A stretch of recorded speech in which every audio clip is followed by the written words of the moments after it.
Se hai un team, ma le persone non fanno quello che dovrebbero fare, se devi sempre ripetere le stesse cose e i risultati non sono quelli che ti aspetti, il problema non è probabilmente del tuo team, il problema probabilmente è come viene gestito. Sono Alessandro Ferrari e lavoro da 40 anni nel mondo della vendita e della comunicazione e affianco da quasi 20 anni imprenditori e aziende proprio su questi temi, con percorsi di formazione e consulenza personalizzata. Ti parlo quindi di situazioni reali che ho vissuto direttamente e che vedo anche ogni giorno oggi nelle aziende. In questo video voglio condividere con te alcuni spunti molto concreti per farti capire qual è il vero segreto dei manager che invece ottengono risultati e perché nella maggior parte delle aziende questo segreto non viene mai applicato. Per rendere tutto più chiaro mi aiuto con qualche slide che vado quindi a condividere in questo momento. Parliamo, come ho detto, di gestione del team, il segreto dei manager che ottengono risultati. E vedremo tra un po' che questo segreto è veramente alla portata di tutti. Si tratta solo di applicarlo in maniera corretta ogni singolo giorno. Parto da questa domanda, questo dubbio amletico, come direbbe qualcuno. Perché le persone non fanno quello che gli diciamo? Beh, innanzitutto ne parlo spesso durante i miei eventi, le persone di solito non fanno quello che gli diciamo di fare, ma fanno quello che vedono fare a noi. Quindi l'esempio è sicuramente il primo passo per far sì che il nostro team agisca nella direzione corretta. Il problema, come dicevo, non è quasi mai il team, ma è la gestione del team. Le persone fanno sempre qualcosa. Il punto è, fanno davvero quello che serve? E quello che vediamo, quello che vedo ogni giorno nelle aziende sono situazioni ripetitive, sono sempre più o meno le stesse. Devi ripetere le cose più volte prima che vengano fatte. I risultati non arrivano nonostante le indicazioni date, a nostro avviso molto chiare e precise, ma il risultato non c'è. E ognuno va per sé, ogni persona va per conto suo, senza una direzione condivisa. Eppure noi la direzione pensavamo di avergliela data. Il commerciale fermo, non performa e non si capisce perché. Ha a disposizione tutti, i prodotti, i servizi, le offerte, le promozioni, ma non performa. L'errore più grave è pensare che basti dire cosa fare. Non è sufficiente. Dire significa trasmettere un'informazione, parlare, spiegare, istruire.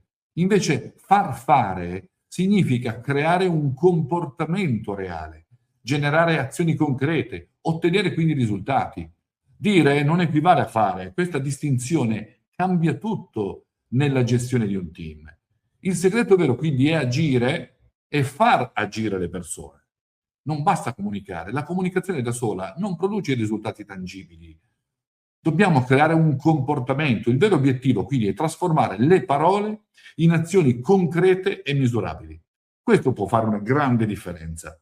Ho voluto racchiudere in questo piccolo grafico i 3 livelli della comunicazione. La maggior parte delle aziende, dei manager, si ferma al primo punto: dire cosa fare.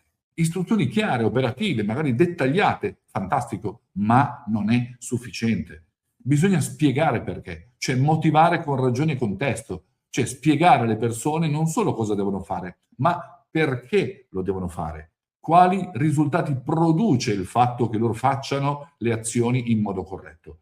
E il terzo passo è quello di coinvolgere nel risultato, far partecipare e responsabilizzare. Non sempre con un incentivo economico, a volte basta proprio responsabilizzare le persone, farle sentire importanti e dargli l'importanza che meritano oggettivamente. Pensa che il 90% delle aziende si ferma al punto 1, dicono cosa fare. Dare istruzioni senza spiegare il perché e senza coinvolgere le persone nel risultato finale è la causa principale della mancata esecuzione. Perché quindi il team non agisce? Sono essenzialmente 4 i punti. Non vede il valore, non percepisce quindi il senso di quello che gli viene detto di fare. Non si sente coinvolto, si sente esecutore passivo, non parte attiva del progetto. Non ha chiarezza. Le istruzioni, che a nostro avviso sembravano chiare, evidentemente sono state percepite in modo ambiguo o si prestano ad interpretazioni. Gli obiettivi quindi non sono definiti con precisione. E il quarto aspetto è che non percepiscono la responsabilità, quindi non si sentono responsabili del risultato finale. E quindi questi sono gli errori. Ma ora vediamo, in questa seconda slide, come utilizzano invece i manager, gli imprenditori di successo, cioè quelli che riescono a fare agire nella direzione corretta il loro team. Quindi prendi carta e penna o fatti uno screenshot se vuoi. Cosa fanno quindi i manager che ottengono risultati? 4 semplici passi, ma fondamentali. Comunicano con chiarezza, non solo per essere capiti, ma anche per non essere fraintesi, che è il livello successivo della comunicazione. Quindi messaggi precisi, obiettivi definiti, nessuna ambiguità. Secondo passo, rendono le persone responsabili. Creano quindi quella responsabilità reale, investono di responsabilità reale ogni loro collaboratore su ogni compito e su ogni obiettivo. Il terzo passo è trasformano le parole in azioni.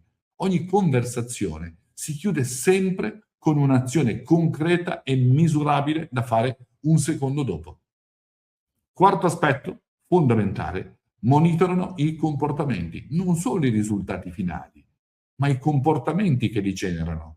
Se non ottengono il risultato sperato, valutano i comportamenti che sono stati fatti durante il percorso per capire quale comportamento è il responsabile del non raggiungimento di quell'obiettivo. Quindi una analisi è sempre fondamentale. La domanda quindi che devi farti è: il mio team capisce o agisce? Perché capire non è abbastanza, il mercato premia chi agisce, non chi comprende in silenzio. Ecco, una delle cose che io dico sempre alle persone quando hanno detto qualcosa: se tu chiedi al tuo collaboratore, alla tua collaboratrice, hai capito? Le probabilità che ti dica sì, ho capito sono elevatissime. Se invece tu gli chiedi, mi puoi ripetere gentilmente quello che ti ho detto? Mi puoi dire che cosa devi fare? E ti renderai conto che nell'80-90% dei casi, anche se ti dicono che hanno capito, quando gli chiedi di ripetere quello che devono fare, probabilmente troverai una differenza abissale. Ecco, quel gap tra ciò che dicono di aver capito e quello che poi ti comunicano è la differenza tra essere capiti e non essere fraintesi. La comunicazione si gioca proprio in quell'ambito ed è fondamentale. Anche il tuo team è così? Se riconosci qualcuna o più di queste dinamiche anche nella tua azienda, sappi che non sei solo e soprattutto che si può risolvere. Possiamo anche lavorarci insieme, ci lavoro quasi quotidianamente. Quindi se pensi che in qualche modo anche il tuo team abbia bisogno di, come dire, capire come agire in modo più efficace, beh, sai che puoi eventualmente intanto partire dagli spunti che ti ho dato in questo breve video e già questo può fare una grande differenza. Poi puoi contattarmi magari anche nel link che trovi in descrizione, ci facciamo una chiacchierata, mi spieghi qual è la tua situazione e vediamo se e come posso aiutarti, o con un progetto di consulenza o con formazione personalizzata per il tuo team e per i tuoi collaboratori.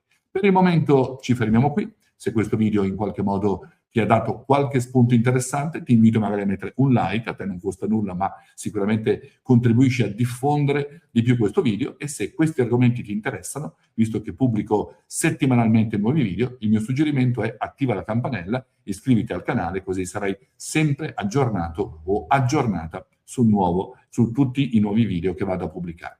Per il momento ci fermiamo qui, ti auguro ovviamente buon lavoro e buon business. Al prossimo video.